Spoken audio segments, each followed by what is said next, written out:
Sí, sigue habiendo presión al régimen de Maduro por varios flancos, y eso siempre son buenas noticias. Comenzamos con los dos bombarderos B-52 de Estados Unidos que se aproximaron nuevamente a las costas venezolanas, lo cual sigue contradiciendo, en la práctica, la narrativa de los últimos días de que no habrá un ataque en tierra venezolana. El poderoso portaaviones USS Gerald Ford realizó maniobras de vuelo a bordo mientras que se acerca al Caribe y las costas de Venezuela, por supuesto, y llegará a su destino en unos 5 a 8 días para unirse al despliegue aeronaval de Estados Unidos.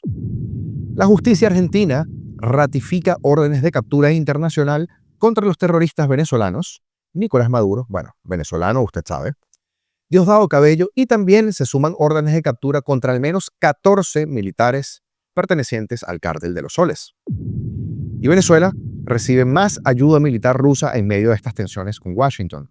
El Kremlin confirma el envío de sistemas de defensa aérea, misiles balísticos y misiles crucero a Caracas. ¡Ah, caramba! El aporte, aseguran en Moscú, está inscrito en un convenio estratégico de cooperación vigente entre los dos países. Qué conveniente, ¿verdad? Y Transparencia Venezuela identifica 48 tanqueros irregulares operando en aguas venezolanas durante octubre que acaba de terminar. Pues de eso y más hablamos el día de hoy, domingo 9 de noviembre de 2025. Como siempre, yo soy Augusto Navarro y este espacio, su espacio, se llama Apolítico. Comenzamos.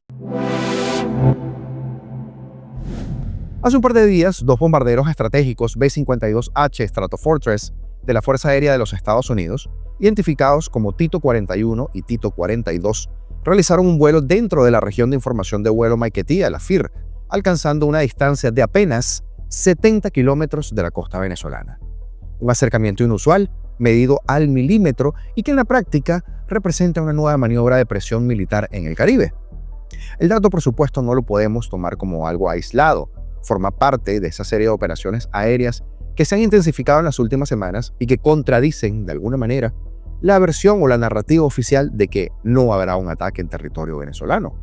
Porque cuando bombarderos estratégicos se acercan a menos de 100 kilómetros de una costa, no están patrullando precisamente, están enviando un poderoso mensaje.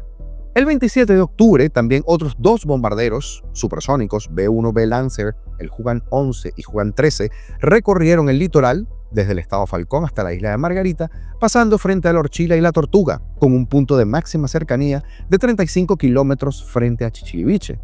El 23, otro par de bombarderos B-1B, identificados como Barb 21, volaron al menos a 10 kilómetros del archipiélago de los Testigos, al este de Margarita. El B-1B Lancer, diseñado para portar misiles de crucero y bombas de precisión, no es un avión de reconocimiento, por supuesto, es un vector de ataque, y su presencia repetida sobre el Caribe no es casualidad operativa, es una señal estratégica. El 15 de octubre, tres B-52H Stratofortress trazaron una figura, usted recuerda, la figurita que le hicieron al régimen, al frente de las costas de Caracas, que, más allá del sarcasmo viral que desató su forma, dejó claro una cosa: Estados Unidos vuelve al Caribe con su músculo militar y sigue manteniendo el argumento de la lucha contra el narcotráfico. Pero la señal fue muy curiosa, ¿verdad? Y mientras los satélites rastrean cada vuelo, el portaaviones USS Gerald Ford, junto con su grupo de ataque, porque estas embarcaciones no viajan solas, continúa camino a aguas del Caribe. Como sabemos, el mayor portaaviones del mundo, una ciudad flotante con más poder de fuego que el ejército venezolano entero, así les duela. Y estará allí, frente a la costa, en lo que el Pentágono describe como una operación de interdicción contra redes de narcotráfico. Pero, ¿qué tenemos aquí realmente? Un escenario militar en plena escalada, donde los bombarderos estratégicos, las flotas navales y la diplomacia rota comienzan a mezclarse en esa zona de vuelo. Un teatro de operaciones donde la guerra contra el narcotráfico y la guerra contra el régimen líder del narcotráfico parece estar empezando a converger. Porque si algo ha dejado claro esta última semana que está pasando, es que el Caribe ha vuelto al tablero geopolítico y que Venezuela ya no es solo una crisis interna desde hace un buen tiempo ya. Es un punto caliente del mapa global. Y por mucho que la destrucción de tantas lanchas de pesca no pueda afectar como tal parece al régimen, y me refiero a la estructura clásica del régimen, lo que falta, señores, es esa pequeña chispa para que la cosa se encamine a lo que muchos de nosotros queremos.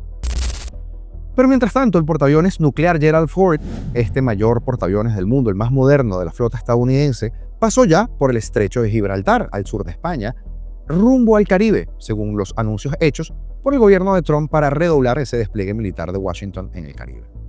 El Estado Mayor de la Defensa Española informó el jueves que una de sus fragatas, la Numancia, escoltó protocolarmente a este portaaviones, que es el de propulsión nuclear más moderno y más avanzado de la Marina estadounidense. Esto en su paso por el estrecho y acompañado por un destructor. Según se puede ver en la página de rastreo Vessel Finder, el USS Gerald Ford, que mide 337 metros, todo un edificio, y que alcanza una velocidad de 30 nudos, pasó por el estrecho hacia el mediodía GMT del martes, y según otros viajes y cálculos aproximados, podría tardar en este punto al menos ya una semana en llegar al Caribe. El buque está, por tanto, en el Atlántico, donde se unirá al Comando Sur de los Estados Unidos en el despliegue aeronaval que el Pentágono estadounidense ha incrementado desde hace unas cuantas semanas en aguas del Caribe frente a Venezuela. A finales de octubre, Estados Unidos contaba ya con 8 buques de guerra, 6 de ellos destructores, 3 buques anfibios, un submarino en la zona, con propulsión nuclear, no que tenga armas nucleares, señores chavistas, para un total de 13 unidades navales, el mayor despliegue marítimo desde la Primera Guerra del Golfo Pérsico entre el 90 y el 91, según un estudio del Centro para Estudios Estratégicos Internacionales, el CSIS. Entre ellos se encuentran los cruceros lanzamisiles Gettysburg y el USS Lake Erie. En las últimas semanas, las fuerzas estadounidenses han destruido de manera sumaria en aguas del Caribe y aguas del Pacífico Oriental más de una decena de lanchas solo en la última semana, presuntamente vinculadas al narcotráfico, ataques en los que han muerto la mayoría de sus tripulantes. Un resumen, por cierto, que hicimos de cada lancha destruida que puede ver en el programa que hicimos el viernes, como en nuestras redes sociales también. El propio presidente estadounidense, Donald Trump, y su secretario de Estado, Marco Rubio, negaron, usted recordará la semana pasada, que Washington esté preparándose para atacar Venezuela, pero es evidente y es indiscutible el incremento, porque sigue creciendo, de la presión militar sobre Caracas. Y es que incluso la US Navy, la Marina, difundió este jueves en su cuenta oficial de X imágenes del Gerald Ford realizando operaciones de vuelo a bordo precisamente de ese portaaviones, el más grande del mundo, que se prevé llegue en estos días al Caribe para integrarse a la flota de los Estados Unidos. Las maniobras a bordo del buque, según comunicado de la Marina estadounidense, apuntan a mantener efectividad en combate, la letalidad y la preparación en el área de operaciones de la Sexta Flota de los Estados Unidos. En combate. Pero si los narquitos de las lanchas no atacan, ¿combate contra quién, verdad? La llegada inminente del USS Gerald R. Ford y su grupo de ataque integrado por destructores, buques de abastecimiento y aeronaves de combate representa una amenaza muy seria para el régimen de Maduro, que no debería tomarse a chiste esto, o mejor, que se lo tome a chiste, ¿verdad? El pasado sábado, el Pentágono informó sobre ejercicios de desembarco anfibio e infiltración realizados por el Cuerpo de Marines en Puerto Rico. Todo esto como parte de esta operación. El Comando Sur comunicó en X que la 22ª Unidad Expedicionaria de Marines ejecutó operaciones de entrenamiento en Puerto Rico y difundió un video de un aerodeslizador, el CAC, desembarcando tropas y vehículos con apoyo de helicópteros UH-1Y y también helicópteros Apache. Las imágenes que difundieron también muestran a escuadras de Marines desplazándose en vehículos tácticos Polaris MRZR, asegurando posiciones y realizando maniobras de infiltración. De acuerdo con el mensaje oficial del Comando Sur, las fuerzas militares estadounidenses permanecen desplegadas en el Caribe en apoyo a la misión del Comando Sur y a las prioridades del presidente Trump para desarticular el tráfico ilícito de drogas y para proteger la patria. Estas actividades se agregan entonces a otras maniobras recientes, como ejercicios con fuego real desde un buque de asalto en el Caribe, y se producen tras reportes en distintos medios que sugieren que, en efecto, y no de cara a la galería, usted me entiende, Washington sí evalúa ataques a instalaciones militares venezolanas vinculadas con el tráfico de drogas. Y aunque la Casa Blanca ha negado estar preparando esta ofensiva directa, el avance del portaaviones hacia la región y el aumento de la actividad militar en torno a Venezuela evidencian una fase de máxima presión sobre el régimen de Nicolás Maduro, en un contexto camuflado, si se pudiera decir, del combate al narcotráfico regional, aunque ni tan camuflado. Pero mientras las tensiones con Estados Unidos se mantienen a un punto álgido o en un punto álgido y se espera por la llegada de este descomunal Gerald Ford, Venezuela comienza a recibir armamento militar específico enviado por la Federación Rusa para reforzar sus líneas, tal y como lo han confirmado ambos países. Y es que hasta ahora se ha informado de la llegada de sistemas de defensa aérea Pantsir F-1 y Buk M-2E traídos para reforzar el Parque Nacional de Defensa Aérea y, por supuesto, para reforzar a los delincuentes rojos con sus supuestos 5.000 misiles Iglas, también de fabricación rusa, considerado el más avanzado de América Latina. Y lo que es más grave es que funcionarios rusos ya han hablado públicamente de la posibilidad de darle a Venezuela, como quien da un caramelo, el misil balístico hipersónico Oreshnik y misiles de crucero Caliber. Estamos en contacto permanente con nuestros amigos de Venezuela, admitió Dmitry Peskov, portavoz de la presidencia de Rusia, al comentar el acercamiento de Caracas a Moscú en busca de ayuda entre las acusaciones hechas por Maduro hacia los Estados Unidos. Peskov aludió a la existencia de obligaciones contractuales. Qué conveniente, ¿verdad? No, lo hacemos porque dice el contrato. Pero en mayo de este año, Venezuela y Rusia firmaron ese ambicioso acuerdo de asociación estratégica que ampliaba el marco de cooperación entre ambos países con ese capítulo especial en el sector militar, uno de los campos de trabajo en el cual los dos países han podido profundizar con mayor eficacia sus intereses mutuos. Reafirmamos nuestro firme apoyo a las autoridades venezolanas en la defensa de su soberanía nacional. Recuerdan, decía María Zaharova, portavoz de la Cancillería rusa, quien advirtió que la agresión directa de Estados Unidos agravará la situación en lugar de resolver los problemas que tienen el potencial de resolverse legal y diplomáticamente, según ella. El diputado Alexei Shuravlyov, vicepresidente del Comité de Defensa de la Duma, el aparato legislativo ruso, confirmó también que Rusia ya está suministrando armas a Venezuela que fortalecen significativamente esa capacidad de defensa, insinuando, además, ojo aquí, que la Casa Blanca se puede llevar sorpresas si termina de decidirse a atacar el país. Y aquí, muy pasivos, ¿verdad? El jefe del Comando Sur de los Estados Unidos, Alvin Halsey, ha visitado, entre tanto, el buque de asalto anfibio, el USS Iwo Jima, uno de los muchos integrantes del ya denso arsenal militar estadounidense apostado en el arco de las costas venezolanas para observar el trabajo de los cuerpos efectivos de la Armada y el Cuerpo de Infantería de Marina de los Estados Unidos en el Caribe, esto en medio del operativo antinarcóticos. Según informaciones filtradas a la prensa estadounidense, Halsey estará próximo a renunciar a su cargo, en parte por diferencias con el secretario de Defensa Pete Hegseth, quien supuestamente estaba esperando una actitud más decidida del almirante para acompañar las medidas militares. En los últimos días han aumentado los rumores en torno a una posible paralización o a posponer los planes de los Estados Unidos contra el régimen de Maduro, pero por su parte, la líder opositora María Corina Machado afirmó que de nuevo la estrategia del gobierno de Trump contra el régimen venezolano es absolutamente correcta. Machado sigue asegurando que el régimen de Maduro está muy débil y que la crisis venezolana está en su fase resolutiva. Y de verdad, esperemos que así sea. Pero mientras el portaaviones nuclear USS Gerald Ford avanza hacia el Caribe y el Comando Sur intensifica su presencia militar a las costas venezolanas, un enjambre de tanqueros fantasmas continúa operando impunemente en aguas venezolanas. Así lo revela un reciente informe de Transparencia Venezuela que alerta sobre la presencia, escuche esto, de al menos 48 buques petroleros con operaciones irregulares durante el mes de octubre. Un número inusualmente alto, incluso para los estándares de comercio clandestino del crudo venezolano, que es la norma de la Pirata del Caribe de Elsie Rodríguez. Todo lo clandestino, todo lo contrabandeado, todo lo que esté fuera de la ley. A pesar de las sanciones internacionales y del embargo petrolero y del cerco naval estadounidense, el informe detalla la actividad ilegal o que la actividad ilegal persiste con una coordinación casi quirúrgica, apuntando a una red de contrabando marítimo de alcance global que mantiene vivo el flujo de petrodólares del régimen de Nicolás Maduro. Los focos principales de esta actividad se concentran en los terminales de Amuay, en el estado Falcón, y de José, en el estado Anzoátegui, dos de los puertos neurálgicos de PDVSA, donde decenas de tanqueros permanecen fondeados durante semanas, sin declarar actividad formal, sin atracar y sin emitir señales reglamentarias. De los 48 buques que han identificado, 38 registraron permanencia superiores a los 20 días. En contraste, porque llama la atención, con los buques autorizados de Chevron, que completan operaciones en un promedio de apenas 6 días.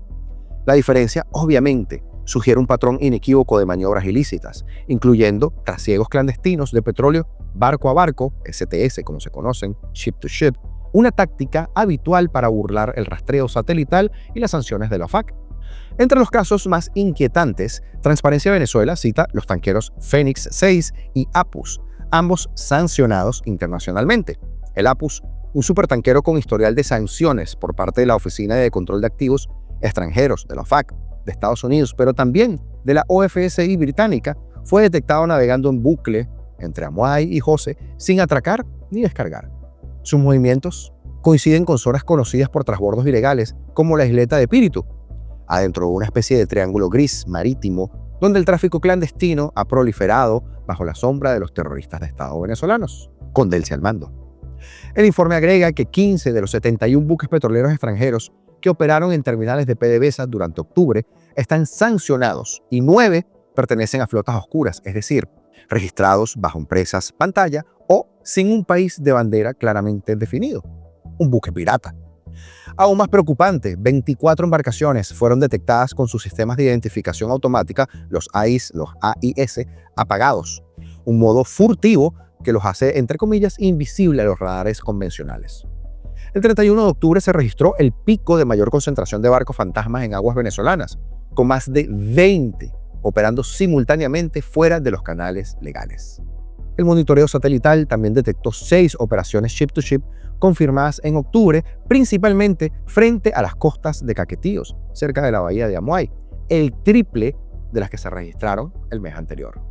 Otro dato clave del informe, Emiratos Árabes Unidos entonces se consolida como el principal origen de las navieras involucradas, con 16 tanqueros activos en octubre. La empresa Asia Charm Ltd FCE, con sede en Dubái, aparece como la operadora de 12 de los 71 buques internacionales detectados, y varios de ellos asociados previamente a operaciones sancionadas por la OFAC. El vínculo emiratí, por supuesto, no es nuevo, pero el volumen actual evidencia una sofisticación creciente de ese esquema oscuro financiero y logístico que sostiene el régimen venezolano, incluso en medio de su aislamiento internacional. Y allí habría que poner la lupa, señores del Departamento de Estado, amigo Marco Rubio. Expertos consultados por Transparencia Venezuela advierten que este patrón encaja con esa estrategia de supervivencia económica de Maduro, que viene haciéndolo de hace años, basada en exportaciones clandestinas de crudo a países aliados o intermediarios como China, Siria o Irán, utilizando además rutas oscuras, triangulaciones navieras y documentos falsificados. ¡Qué belleza de régimen! El negocio es tan lucrativo como riesgoso, porque cada operación STS puede mover hasta 2 millones de barriles, generando centenas de millones de dólares en divisas no rastreables que alimentan esa red paralela de financiamiento terrorista, porque esto no es político, y también militar.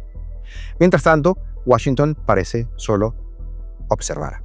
El Pentágono ha multiplicado la vigilancia aérea y satelital en el Caribe, pero en las sombras del mar, los tanqueros sin bandera se siguen moviendo con esa precisión fantasmagórica, como si el verdadero campo de batalla del petróleo venezolano no estuviera en las costas, sino en la oscuridad de esas olas. Y la justicia argentina ratificó las órdenes de captura internacional contra el dictador narcoterrorista de Venezuela, Nicolás Maduro, y su mano derecha, Diosdado Cabello, o viceversa, acusados de cometer crímenes de lesa humanidad en el marco de un plan sistemático de persecución, torturas, asesinatos y detenciones arbitrarias contra civiles venezolanos. La decisión confirma la vigencia de las medidas dispuestas meses atrás por la Cámara Federal porteña y refuerza el compromiso de la Argentina con los principios de derecho internacional y la defensa de los derechos humanos. La resolución judicial se apoya en el principio de jurisdicción universal que permite a los tribunales nacionales investigar, sancionar delitos graves contra la humanidad sin importar el lugar en donde se hayan cometido ni la nacionalidad de las víctimas o de los responsables. Los jueces consideraron acreditados los elementos que vinculan a Maduro y a Cabello con violaciones masivas y sistemáticas de los derechos fundamentales en Venezuela desde al menos el año 2014. En septiembre de 2024, la justicia argentina solicitó a Interpol la captura de ambos líderes chavistas en cualquier país donde puedan ser localizados con fines de extradición a la República Argentina. Estaría interesante eso, ¿verdad? La ratificación de esta medida judicial se suma entonces a las órdenes de captura emitidas por la justicia de Estados Unidos, que también acusa a los máximos líderes del régimen venezolano de dirigir una organización criminal vinculada al narcotráfico y al terrorismo. Y también han incluidos, que después saldrán esos nombres, más de 14 militares. Presión por todos lados, que tiene que romperse de alguna manera, ¿verdad? Incluso por las leyes universales de la física. Saludos especiales el día de hoy para Liliana Juárez, para José Rafael Vázquez, por apuntarse a la membresía, así como también para Eddie Mucárcel, por subirse de rango. Gracias por la confianza y el apoyo con quienes hacemos periodismo independiente. De verdad que lo valoramos mucho. Del mismo modo, agradecemos a Gustavo Sánchez y a Jackson Fernández por sus aportes mediante los Super Thanks, ya que mucho ayudan a este equipo a estar aquí al pie del cañón todos los días. Comenta, dale like y comparte este video. No te cuesta nada y de verdad que nos ayuda muchísimo. Los botones, como siempre, aquí abajo. Es rápido, es gratis y además marca la diferencia. Si no te has suscrito, te agradecemos encarecidamente que lo hagas para que así YouTube te notifique cuando sacamos un nuevo video y para que sigamos aquí desde la batalla de las ideas peleando juntos. Libertad o nada, señores, porque sí, seremos libres.